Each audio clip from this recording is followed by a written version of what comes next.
देखो हम पढ़ चुके सिग्माट्रोपिक रीअरेंजमेंट हमने पढ़ लिया, साइक्लो एडिशन रिएक्शन पढ़ ली, इलेक्ट्रोसाइक्लिक रिएक्शन पढ़ ली। अब जो हमारे पास फोर्थ टाइप की पेरिसाइक्लिक रिएक्शन आती है उसे बोलते हैं group transfer reaction. Group transfer reaction. Group transfer reaction के अंदर क्या होता है कि ये इस टाइप के पैरासाइक्लिक प्रोसेस होते हैं जिसके अंदर एक या एक से ज़्यादा ग्रुप या कोई एटम वो एक मॉलिक्यूल से दूसरे मॉलिक्यूल पे ट्रांसफ़र होता है। तो क्या होता है भाई इसके अंदर ट्रांसफ़र ऑफ वन और मोर ग्रुप या और एटम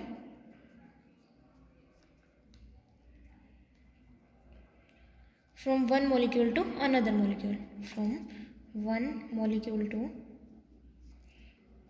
another molecule। तो इन रिएक्शंस को क्या बोलते हो आप? Group transfer reaction. वैसे जो हमारी ग्रुप ट्रांसफ़र रिएक्शन है उसके अंदर बहुत थोड़ी सी रिएक्शन होती है, कुछ ही रिएक्शन होती है जो ग्रुप ट्रांसफ़र रिएक्शन के अंडर आती है, और जो commonly non group transfer reaction है उसे आप बोलते हो इन रिएक्शन। ठीक है, तो अब हमारे सिलेबस में भी खाली इंट्रोडक्शन है इन रिएक्शन का, तो हम पढ़ेंगे अब इन रिएक्शन। जो ग्रुप ट्रांसफर रिएक्शन है उसकी मेन रिएक्शन है वो इन रिएक्शन ही है। ठीक है, इन रिएक्शन के अंदर क्या होता है? थर्मल रिएक्शन होती है। किस किस के बीच? एक एल्कीन होता है जिसके पास एलाइलिक हाइड्रोजन होता है और साथ में एक कंपाउंड होता है, वो एल्कीन हो सकता है जिसके अंदर क्या, ये एल्काइन हो सकता है जिसके पास मल्टीपल बॉन्ड हो। क्या होती है भाई? एक तो हमारे पास होती है alkene having allylic hydrogen,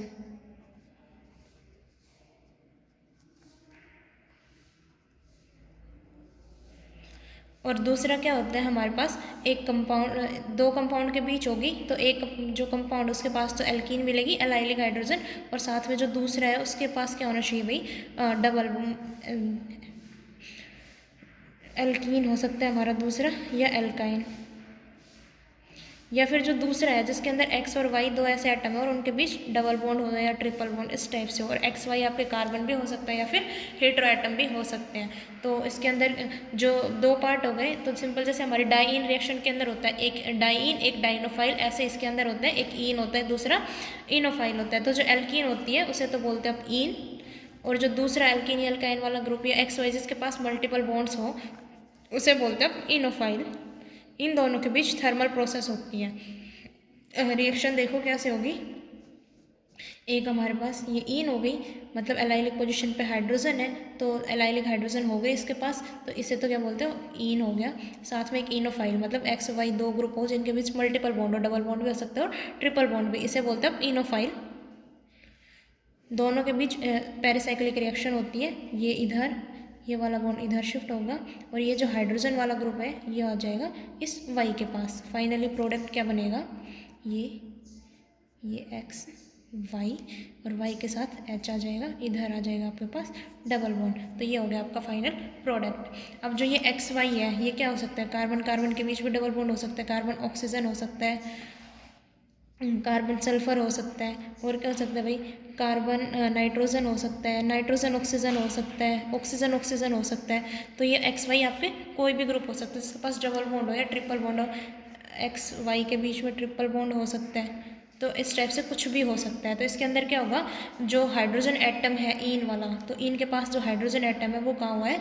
enophile के पास जाके शिफ्ट हुआ है। तो इस रिएक्शन को बोलते हैं ग्रुप ट्रांसफर रिएक्शन। मतलब जो हाइड्रोजन का ग्रुप है, जो हाइड्रोजन एटम है वो दूसरे इनोफाइल के पास जाके शिफ्ट हो जाता है। तो इनके केस में क्या होता है? इन रिएक्शन के केस में हाइड्रोजन एटम होता है एलाइलिक कार्बन वाला, वो ईन से इनोफाइल की साइड मूव करता है। ठीक है, अब देखो जरूरी नहीं है हमारे पास हाइड्रोजन ही मूव करे, इसकी जगह कई बार क्या होता है हमारी कोई मेटल भी मूव कर सकती है। फॉर एग्जांपल रिएक्शन ये हो कि इस हाइड्रोजन की जगह हमारे पास कोई मेटल लग रही है। अब अगर हमारे पास कोई मेटल है तो अब क्या मूव करेगी? मेटल मूव करेगी। तो ये तो आपकी ईन हो गई, मान लो ये आपका इनोफाइल हो गया। रिएक्शन वही एज इट इज़, ये इधर और ये वाला ग्रुप, इसके पास क्या बन जाएगा भाई? अडक्ट फॉर्मेशन होगी, ये इधर इधर, ये एम आ गया आपका। ठीक है, तो इस टाइप के रिएक्शन को क्या बोलते हो? मेटेलो इन रिएक्शन। क्या बोलोगे भाई?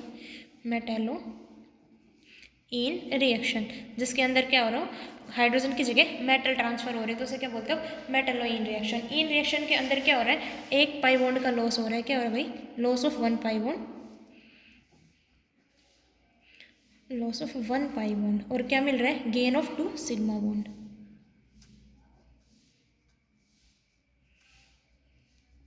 तो क्या होता है भाई, हमारे पास 1 पाई बॉन्ड का लॉस होता है और साथ में क्या होते हैं, गेन होता है हमारे पास 2 सिग्मा बॉन्ड का। तो इस रिएक्शन में क्या हो रहा है, इन रिएक्शंस के अंदर जो पाई बॉन्ड हो रहा है इनोफाइल का, उससे किससे रिप्लेस हो रहा है, ईन्स के 2 सिग्मा बॉन्ड से। इनोफाइल का ये जो पाई बॉन्ड था ये किससे रिप्लेस हो गया, इसके 2 सिग्मा बॉन्ड से रिप्लेस हो रहा है। ठीक है, तो ये जो हमारे ये जो रिएक्शन है, ये आप अगर देखो तो एक तरीके से क्या हो रहा है, नंबरिंग अगर दो आप, तो इधर देखो 1 2 3 4 5, तो क्या हो रहा है, सॉरी इधर से देते हैं ना लाइलिक वाले से, 1 2 3 4 और 5। तो क्या हो रहा है, एक तरीके से अगर देखा जाए तो 1 से 5th वाला जाके जुड़, 1 है वो 5th वाले पे जाके जुड़ रहा है। तो एक तरीके से क्या हो रहा है, 1 5 सिग्माट्रोपिक रीअरेंजमेंट है, लेकिन सिग्माट्रोपिक रीअरेंजमेंट एक सिंपल मतलब उसी एटम के अंदर होता है, दूसरे वाले के अंदर नहीं होता, मतलब सेम कंपाउंड के अंदर होता है ना रीअरेंजमेंट।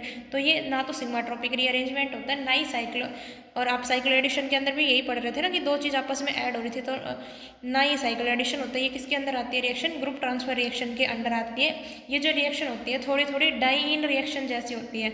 उसमें क्या होता है, डाईन होता है और डाइनोफाइल होता है। इसमें क्या है, ईन है और इनोफाइल है। लेकिन जो ये रिएक्शन है हमारी कौन सी रिएक्शन, ईन रिएक्शन है, इसके अंदर जो डील सेल्डर रिएक्शन है आपने पढ़ी थी, डील सेल्डर रिएक्शन के अंदर क्या पढ़ा था कि 6 सारे जो 6 इलेक्ट्रॉन जो रिएक्शन के अंदर पार्टिसिपेट कर रहे थे वो सारे कैसे थे, पाई इलेक्ट्रॉन थे। इसके अंदर क्या करें, 4 तो पाई इलेक्ट्रॉन है और 2 क्या है, सिग्मा इलेक्ट्रॉन। भाई आपने डील सेल्डर में देखा था कि वही मूवमेंट हो रही थी इलेक्ट्रॉन्स की, लेकिन सारे के सारे 6 के 6 पाई और पाई इलेक्ट्रॉन्स थे। इसके अंदर 4 पाई इलेक्ट्रॉन्स होते हैं और 2 सिग्मा इलेक्ट्रॉन्स होते हैं। इसकी वजह से जो एक्टिवेशन एनर्जी होती है वो इनके केस में ज़्यादा होती है, और अगर इनके केस में एक्टिवेशन एनर्जी ज़्यादा है तो टेम्परेचर भी ज़्यादा होता है। तो हम कह सकते हैं कि activation energy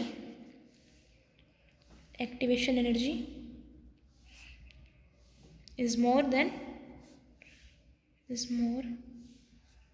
in Diels Alder reaction.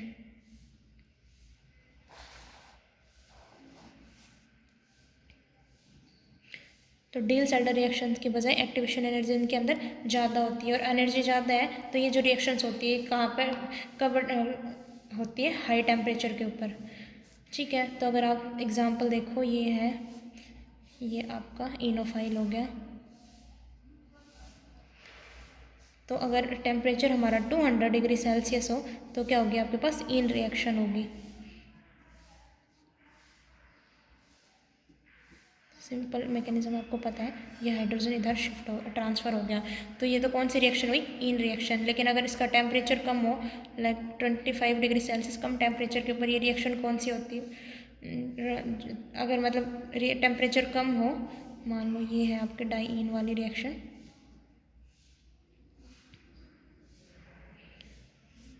तो डील सेल्डर रिएक्शन है वो लो टेम्परेचर पे ही हो सकती है। प्रोडक्ट आपको पता है साइक्लिक रिंग की फॉर्मेशन होती है, डबल बॉन्ड O। ठीक है, तो जो डील सेल्डर रिएक्शन होती है वो लो टेम्परेचर पे होती है, और जो इन रिएक्शन होती है वो हाई टेम्परेचर के ऊपर होती है। उसके बाद आती है कि जो हमारी इन रिएक्शन है वो कैटेलाइज की जा सकती है बाई लेविस एसिड। तो can be catalysed by Lewis acid. तो अगर हम रिएक्शन के अंदर थोड़ा सा लेविस एसिड यूज़ कर दोगे तो आपको इतने ज़्यादा टेम्परेचर की रिक्वायरमेंट नहीं होगी, लो टेम्परेचर पे भी आपकी रिएक्शन हो जाएगी। फॉर एग्जांपल ये लेके चल रहा है C++CH2, इसके साथ CH2H, ये है माइग्रेटरी ग्रुप आपका, इधर CH3 CH2 double bond CHCOO CH3। तो इसका जो प्रोडक्ट है, अगर इन रिएक्शन इसके अंदर करवानी है तो 200 डिग्री सेल्सियस का अप्रोक्स टेम्परेचर चाहिए, तो 200 से ऊपर चाहिए। प्रोडक्ट तो आप बना लोगे, CH2 CH3 double bond CH2 CH COO CH3। पता है ना रिएक्शन कैसे होगी, ये एलाइलिक हाइड्रोजन है, ये इधर, ये वाला बॉन्ड इधर, और ये एलाइलिक हाइड्रोजन, इसके पास रिएक्शन का मैकेनिज्म आपको पता है। तो ये जो रिएक्शन हो रही है ये 200 डिग्री सेल्सियस पे होगी, लेकिन इसके अंदर कोई लेविस एसिड डाल दिया जाए। लेविस एसिड क्या डाल सकते हो आप, मान लो C2H5AlCl 2। तो इसके मतलब अल्काइल एल्यूमिनियम हैलाइड अगर आपने डाल दिया तो क्या ये लेविस एसिड का काम करता है, तो उस टाइम ये सेम रिएक्शन कितने टेम्परेचर पे हो जाएगी, 25 डिग्री सेल्सियस के ऊपर। प्रोडक्ट यही आपको एज इट इज़ मिल जाएगा। ठीक है, तो जो लेविस एसिड अगर हम इनके अंदर यूज़ कर रहे हैं तो रिएक्शन कम टेम्परेचर के ऊपर भी पॉसिबल हो सकती है। उसके बाद जैसे आपके deal Alder reaction reversible nature की होती है, ऐसे हमारी इन रिएक्शन भी रिवर्सिबल नेचर के अंदर होती है। मतलब ऐसे भी प्रोडक्ट की फॉर्मेशन हो सकती है। मान लो ये अपन का ग्रुप ट्रांसफ़र हुआ पड़ा है इसके पास। अब क्या हो सकता है, फिर से ये इधर और ये इधर क्या बन जाएगा, H। तो सिमिलरली और टेम्परेचर इसमें भी हाई टेम्परेचर की रिक्वायरमेंट होती है। तो डील सेल्डर रिएक्शंस की तरह जो हमारी इन रिएक्शन होती है ये रिवर्सिबल नेचर के अंदर भी होती है। तो हम क्या कह सकते हैं, रिवर्सिबल इन नेचर। उसके बाद आप पहले भी पढ़ चुके हो कि ज़रूरी नहीं है कि जो आपका इनोफाइल है इसके अंदर सारे एटम्स कार्बन ही हो, हीट्रो एटम्स भी आ सकते हैं। तो हीट्रो एटम्स के साथ भी अगर हीट्रो एटम है तो भी हमारी रिएक्शन सेम टाइप से होगी। एग्जांपल देख लो, ये आपका H, इधर CH CHCOO C2H5 double bond NTS। तो अब कार्बन और नाइट्रोजन के बीच डबल बॉन्ड है, मैकेनिज्म सेम वही, ये इधर हाइड्रोजन ग्रुप ट्रांसफर नाइट्रोजन के पास आ जाएगा। क्या बन जाएगा भाई, ये तो एज इट इज़ इसके पास COO C2H5 जुड़ रहा है, इधर कुछ नहीं जुड़ रहा है। यहाँ पे क्या आ जाएगा आपका डबल बॉन्ड आ जाएगा और ये क्या आ जाएगा नाइट्रोजन, इसके साथ टॉर्सनाइल ग्रुप ऐड था और एक हाइड्रोजन। तो ये जो रिएक्शन है हीट्रो एटम के केस में भी सिमिलरली ऐसी हमारी रिएक्शन होगी। उसके बाद इंट्रामोलिकुलरली भी ये रिएक्शन होती है और क्या बनाती है भाई, रिंग की फॉर्मेशन करती है। फॉर एग्जांपल आप लेके चल रहे हो इस टाइप से, ये इसके साथ मान लो ये हाइड्रोजन है, क्या होगा ये इसके पास, ये इधर और हाइड्रोजन ट्रांसफ़र होके इधर आ जाएगा। क्या बन जाएगा भैया आपके पास 5 मेंबर्ड रिंग की फॉर्मेशन हो जाएगी। इसके साथ ये हाइड्रोजन आ गया, इधर ये CH3, इधर ये ग्रुप। ठीक है, तो इंट्रामोलिकुलरली अगर रिएक्शन होती है तो क्या करते हैं 5 मेंबर रिंग की फॉर्मेशन कराते हैं। ठीक, तो ये थी आपकी सिंपल रिएक्शन इन रिएक्शन। तो आपके हीट्रो एटम भी देते हैं और अगर इंट्रामोलिकुलरली रीअरेंजमेंट हो रहा हो तो क्या करती है रिंग की फॉर्मेशन, जनरली 5 मेंबर रिंग की फॉर्मेशन होती है। इसका जो मैकेनिज्म होता है वही होमो एलाइल फ्री रेडिकल का। तो क्या करेगा मैकेनिज्म अगर देखा जाए तो डिटेल में हमारे पास ये रिएक्शन हमने नहीं पढ़नी, सिंपल इंट्रोडक्शन पढ़ना था। तो क्या करते हैं अब होमो लेते हो किसका, होमो ऑफ एलाइल फ्री रेडिकल, वो किसके साथ इंटरेक्शन करते हैं ल्यूमो ऑफ इनोफाइल, पढ़ चुके हैं जैसे डाइनोफाइल के अंदर। तो इन दोनों के बीच इंटरेक्शन होती है। ठीक है, तो सिंपल जो मैकेनिज्म है वो किसके अकॉर्डिंग जाता है आपका वुडवर्ड हॉफमैन रूल के अकॉर्डिंग जाता है। इसका होमो ऑफ एलाइल फ्री जो हाइड्रोजन वाला पार्ट था उसका होमो करते हो, मतलब इन का होमो वाला पार्ट होमो यूज़ करते हो और इनोफाइल के ल्यूमो के बीच इंटरेक्शन होती है। और तो मतलब ये थी हमारी सिंपल इन रिएक्शन, इसके अंदर कॉन्सर्टेड इन रिएक्शन होती है हमारी।